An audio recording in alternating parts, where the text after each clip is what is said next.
Welcome to another episode of the Secular Buddhism Podcast. This is episode number 157. I am your host, Noah Rochetta. Today I'm going to talk about dependent origination. You could also call this episode the Discourse of the Bowl of Chili. As always, keep in mind you don't need to use what you learn from Buddhism to be a Buddhist. You can use what you learn to simply be a better whatever you already are. If you're interested in learning more about Buddhism, you can check out my book, No Nonsense Buddhism for Beginners, available on Amazon. Or you can listen to the first 5 episodes of the podcast, and you can find those easily by visiting secularbuddhism.com and clicking on the Start Here link. If you're looking for a community to practice with or to interact with, consider becoming a patron by visiting secularbuddhism.com and clicking the link to join our community. So let's jump into the topic for today's podcast episode. This is because that is. Now, one of the reasons I enjoy doing this podcast, I've always been interested in sharing Buddhist concepts, Buddhist ideas, Buddhist teachings, Buddhist stories in a way that the average person can relate to for everyday life, because that's what I was seeking as I was first studying Buddhism and trying to incorporate these concepts and teachings into my everyday life. And what I mean by everyday life is the average life of an average person, somebody who goes to work, who deals with co-workers, who has partners that they interact with, maybe a parent, sibling, So we're not people who are sitting in a cave in the Himalayas meditating. I think from the beginning, one of the things that I was interested in doing with all of this is not everybody has the ability to go on a silent retreat or to go into the mountains to meditate. Like, what about these concepts and ideas applied to everyday people? So that's one of my goals with this podcast episode, is to discuss the concept of dependent origination. This concept, dependent origination, it's the notion, it's common among all schools of Buddhism, but it's the Buddhist notion or doctrine that states that all phenomena arise dependent upon other phenomena. In other words, this is because that is, and this is not because that is not. If this exists, that exists. If this ceases to exist, that also ceases to exist. It's a basic principle that states that all things arise in dependence upon other things. So how does that apply to our everyday life? Well, first of all, you may hear this term if you read books about Buddhism and you study Buddhism. This concept has different translations. Sometimes it's called dependent origination, dependent arising, interdependent co-arising, conditioned arising. These are all different ways of explaining the same thing. And in my opinion, why is this notion important to understand? Because of right view. So the first in the 8-spoke wheel of the Eightfold Path, where we're practicing Buddhism, is having a right view or a skillful view or a wise view. There are different ways of translating it, but it's essentially there's a way of seeing things as they really are, and then there's how we see things, and then there's things how they really are. So seeing things as they really are, well, what does that mean? What are things really? Things are. Things are interdependent with their causes and conditions. And to illustrate this notion, this teaching in the past, I've talked about a car, and I've used the car as an analogy, that a car is a thing that exists and it's real, but if you really look deeply, you'll see there is no car. There's motor and wheels and tires and all the parts, right, that make the car what it is, but none of those parts are the actual car. So it begs the question, what is the car? And if you see the car and you see it as the sum of all of its parts, its causes and conditions, then you're seeing the car for what it really is. It's not just a thing, it's a thing that's dependent upon other things. And those other things are dependent upon other things. It doesn't exist separate from all the things that make it what it is. Now, that is not unique to a car. That's how all things are. And a lot of the teachings that you'll encounter in Buddhism aim at helping us to start to see reality in this way. We have the tendency to see things as static, independent things. There's this, but this isn't related to that. And Buddhism's saying, no, the way you want to start seeing things is that when you see this, you see it interdependent of that. In other words, you constantly have this notion in your mind that this is because that is. There's not this and that as two separate things. It's always this is because that is, or this is not because that is not. Now, in the study group that we have on Patreon, we were having a discussion in one of the Marco Polo's video messages about the book that we're reading, but something that came up that I wanted to introduce here in the same context of dependent origination was a discussion around mindful eating. So there are different forms of practicing meditation. There's sitting meditation, walking meditation, eating meditation. And one of them, eating meditation, it was discussed, this notion of eating chili. So Rob, who was discussing this, mentioned that he practiced mindful eating, and he would do this with all of his meals. But in this case, it was specific to the bowl of chili that he was eating, and recognizing in that moment that, wait, chili is a thing, but it's also not a thing. It's not a static, independent thing. It's something that has causes and conditions. Chili comes together with the processes and the ingredients that make chili what it is. That would be beans and tomatoes and spices and chili peppers and all the things that make chili what it is. So it's no different than the car.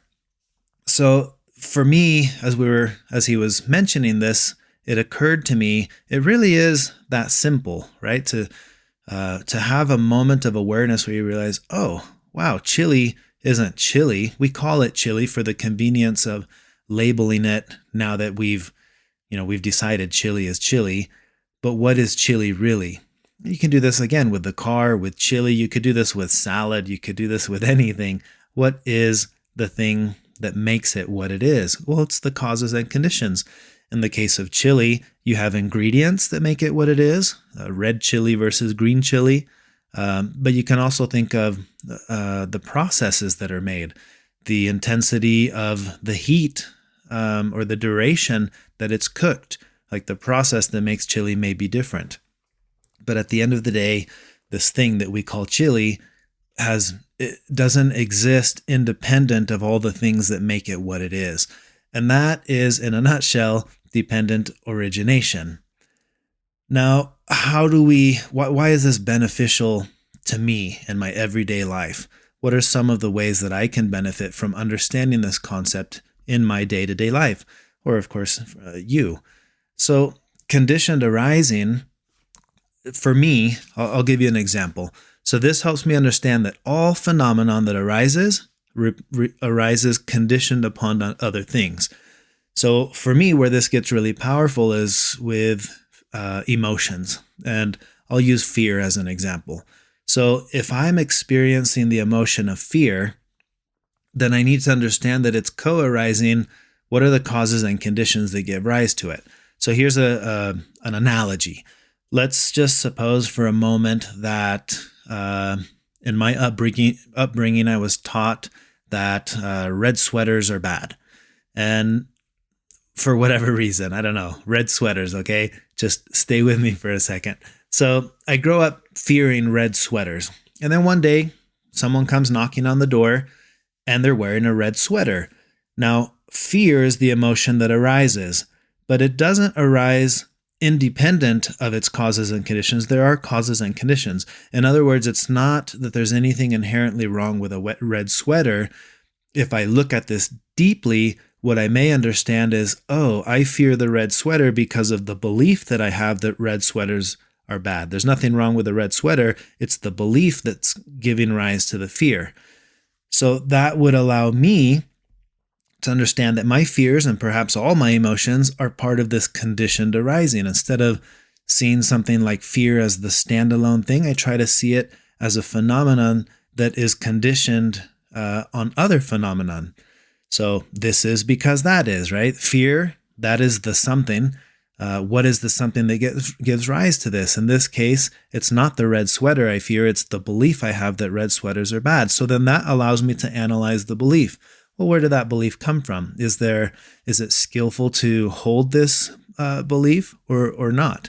And that may change the interaction or the relationship I have with the belief, which will in turn change the relationship I have with the emotion when it arises, or it may make the emotion no longer arise.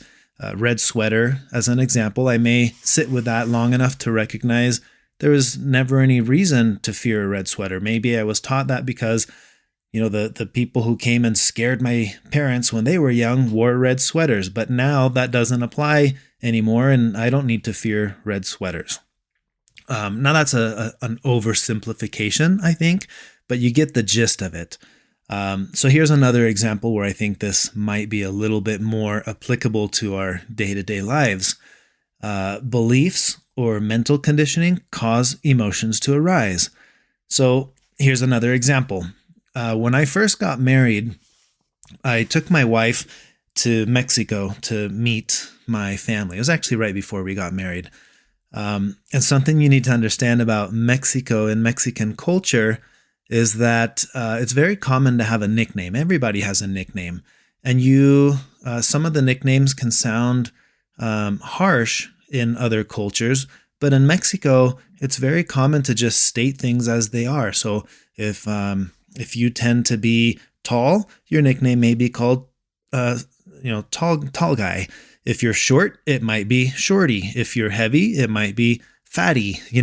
Whatever the nickname is, it's very common to have, and most people aren't offended in Mexico with their nicknames, and in that culture, offense is not the same as offense is in American culture. I learned that later, but this is one of those instances where that came to light. So I'm down there with my wife, and my aunt came to visit us, and she said, "Oh, gordito, my gordito." That was my nickname growing up, my little fat guy. Gordo means fat. Gordito is the diminutive, almost like a nice way of saying my little fatty. And that's always been my nickname growing up from this aunt specifically. And my wife was kind of thrown back, like, "Whoa, wait a second, your nickname is fatso or fatty? Like, why is your aunt calling you that? Does that not offend you?"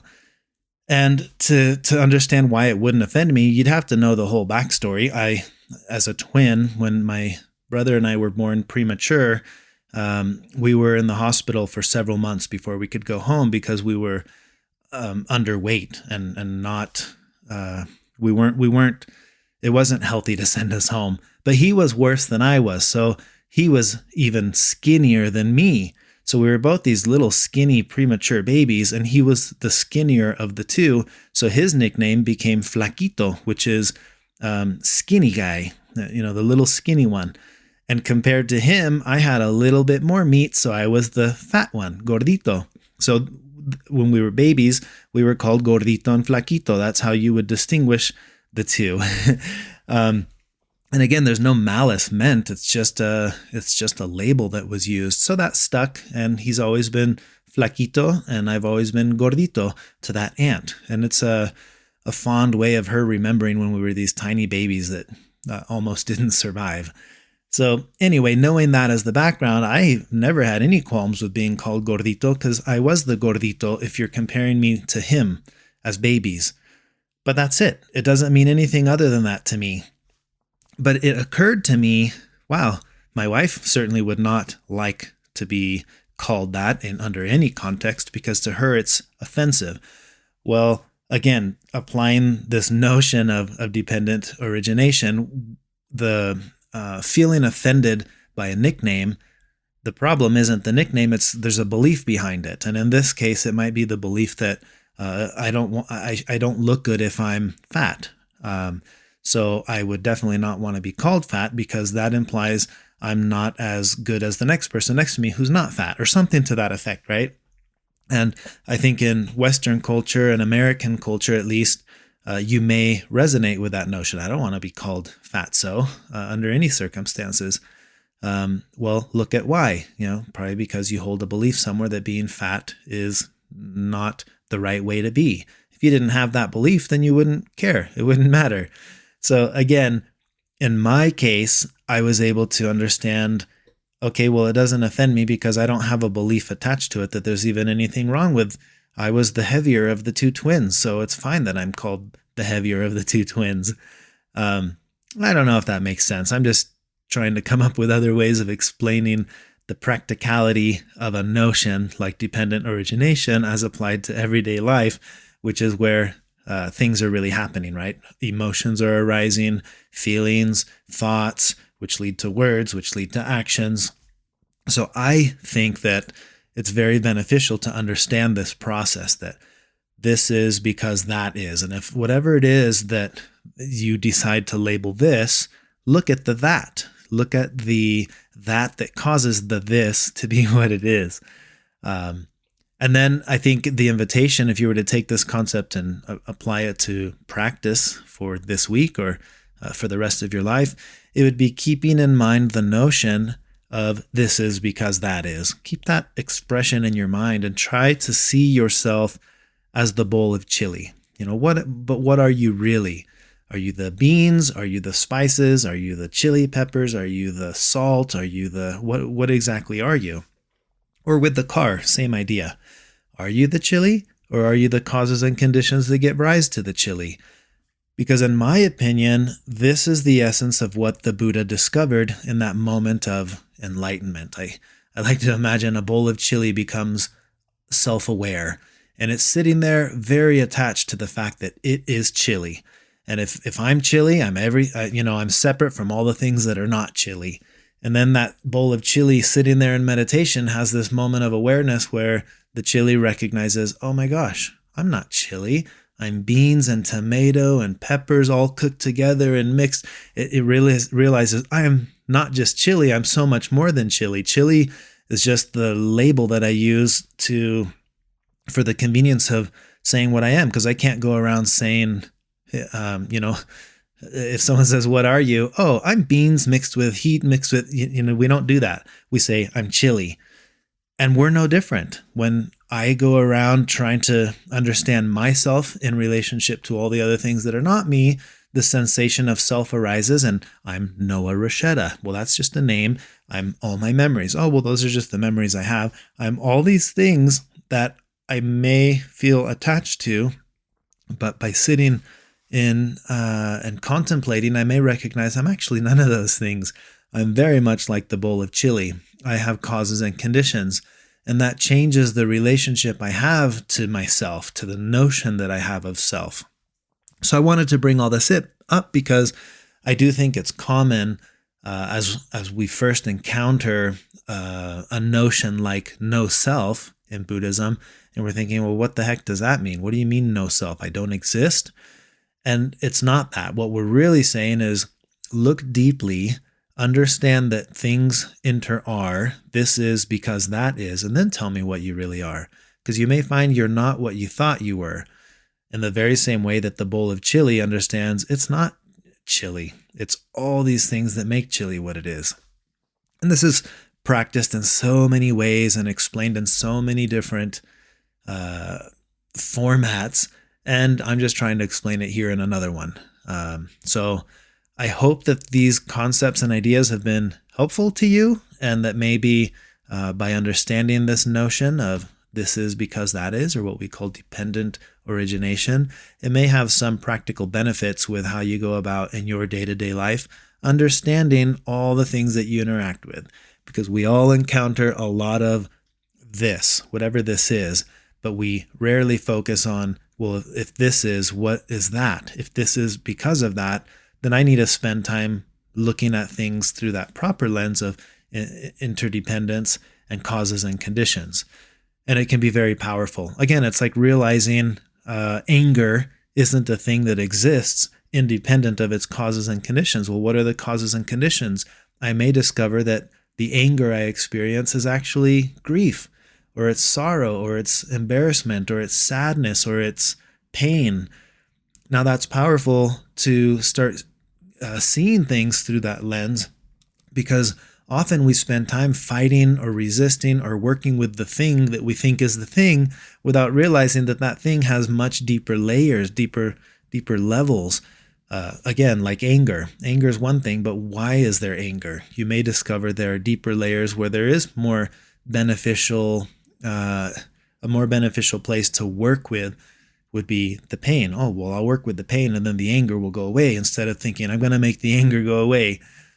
I hope that makes sense. So those are the thoughts I wanted to share with you today regarding this analogy and this concept of dependent origination, or dependent arising, or interdependent co-arising, or conditioned arising, however you want to phrase it. But the notion is, this is because that is, and this is not because that is not. So if there's something that I don't have in my life, look at the reasons why it's not there. Or if there is something that I do have and I want to look at it, well, why do these things exist the way that they are? All right, well, that's all I have for this episode. I hope you enjoyed listening to these concepts and ideas, and I look forward to sharing more thoughts in another episode later. Thank you for taking the time to listen. Until next time.